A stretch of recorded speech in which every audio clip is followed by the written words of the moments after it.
Yeah, just head to the landing there. Over there. This is where the site of the lower store is actually up on the hill. If you read the history books, they will tell you that in 1763 Great Britain acquired Florida from Spain. That is not true. Great Britain and Spain signed a treaty and the Spanish left St. Augustine, where they'd already been, to quote John Bartram, cubed up by the Creek Indians. The Creek Indians owned Florida in 1763.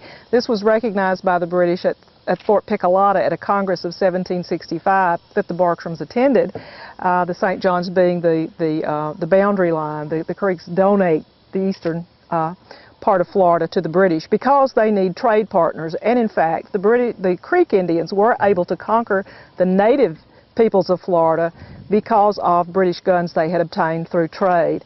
And the Spalding store, this one and the other store, as well as several other trading establishments established in the 1760s and early 1770s, represent sort of a continuing British tradition of taking trade to the Creek Indians. This is a very important economic activity. It was just beginning in the 1760s.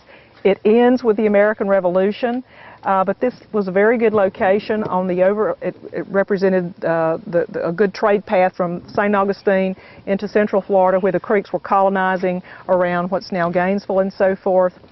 So it really is part of a continuing tradition that tied the Creek Indians, and these are Lower Creek Indians. By the way, all those treaties were made with Indians who were living on the Chattahoochee River. The Seminoles were not allowed to speak because they were not the main group. Politically, it was the Lower Creek Indians. And so this represents a very important economic activity, not only for the British, but for the Indians.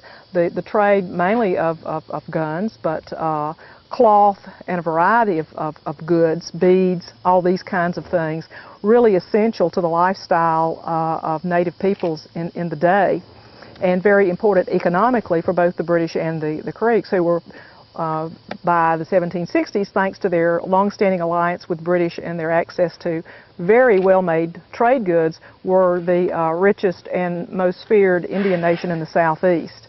And they got that way by the trade connection to the British colonies. And these little stores, I mean, they look maybe insignificant in the big picture, but they were just, this was the beginning of the British effort and the Creek effort to colonize in Florida. And they were going great guns until, of course, the American Revolution sort of turned everything on its head. Okay, Thank you. Was Mr. McLatch? Yep, this was his joint. Yeah. He was the head guy, actually, here, right? Yeah, he was part of Spalding, well, part of a trading empire that continues after the American Revolution. Maybe you've heard of Pat and Leslie Company. These partners, they change through time, but Spalding and Kelsall and then McLatchy and so forth, there's an evolving, they sell and buy and trade shares in the stores and so forth, and are a loyalist. Then after the American Revolution, the Pat and Leslie is the successor company to them. But yes, very, very important sort of leading-edge economic development into Florida, and to take British goods to the Indians who were establishing themselves here on the land that they had conquered from the previous inhabitants. Nancy, yeah. Okay, there's a way to climb up the hill and get to it. It's not all marsh. No. Okay. Yeah. On the bulkhead.